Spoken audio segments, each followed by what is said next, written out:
Pois é, olha, são preços que nós estamos acostumados aí a diariamente passar pelos postos de combustíveis, né? E ficar espantado com essa alta, ou até mesmo a gente acompanha aí nos noticiários, tanto na televisão, na internet, como vem subindo. E pela oitava semana consecutiva, isso já não é diferente.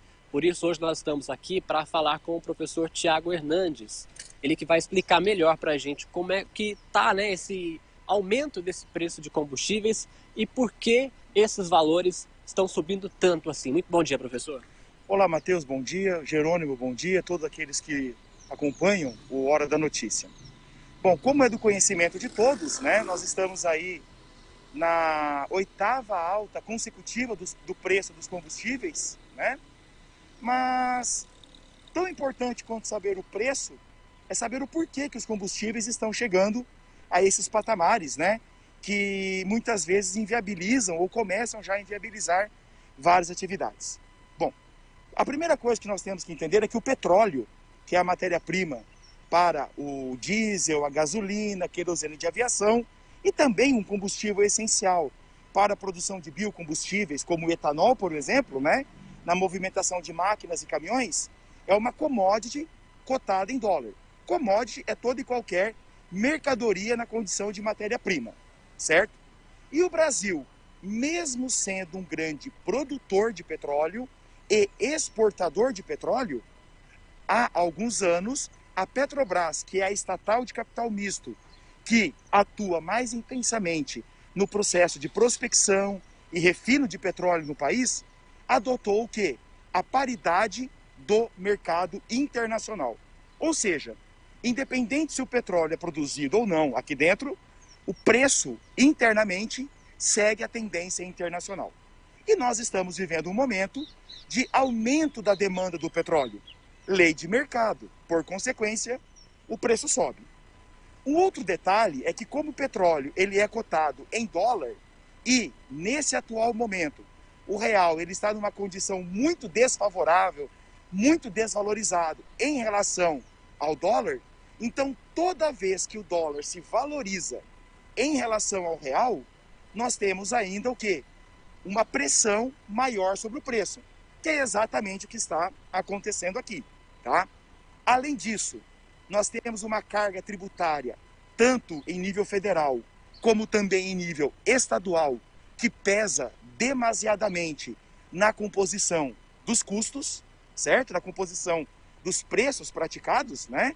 Porque você tem uma tributação em cadeia, e ainda nós temos o quê?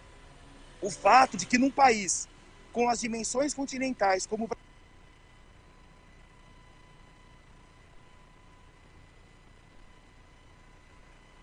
corre, por consequência, o modal rodoviário ele é o mais utilizado.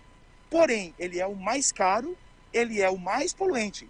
Então você imagina transportar um produto que já é caro, no caso, os combustíveis, em um sistema de transporte que é o mais caro, seja pelo preço do próprio combustível usado na movimentação, seja nos pedágios, nas manutenções e assim por diante.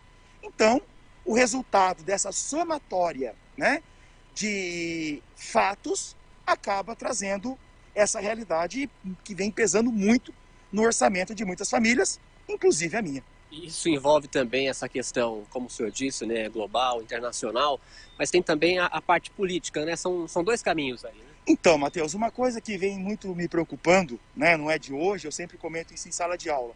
Quando uma família convencional vê o seu padrão, a relação receita-despesa chegando perto de um equilíbrio ou se desequilibrando, o cidadão comum ele faz o quê? Corta gastos, que é o que todos nós fazemos.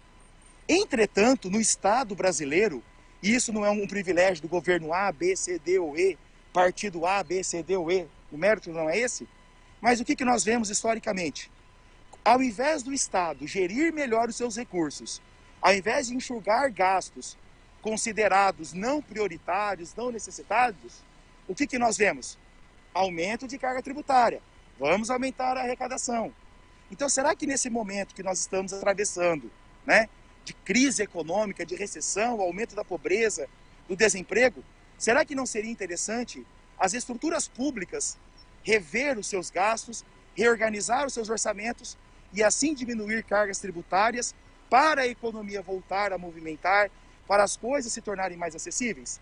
Porque o aumento do preço do combustível incide sobre tudo, porque tudo aquilo que nós consumimos se movimenta.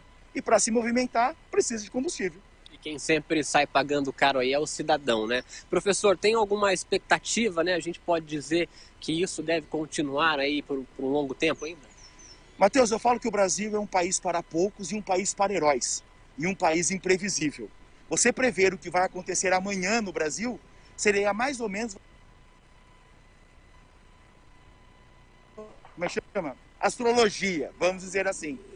Se formos olhar uma tendência no cenário atual, tudo vai variar conforme o quê? O comportamento do dólar. E, infelizmente, o dólar ainda vive um momento de forte pressão, de valorização em relação ao real. Mas também, como você, de uma forma muito sábia, disse, também somos reféns de questões políticas. Então, a primeira coisa que nós precisamos, estabilização política para termos estabilização econômica.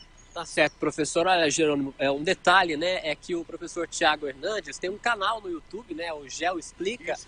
E lá ele também detalha tudo isso em uma aula gravada dentro, né, na sala de aula com os alunos, explicando toda essa situação e é fácil de encontrar, né? Sim, é só ir lá no YouTube, Geo Explica com o Tiago Hernandes. Tá, a última aula postada lá.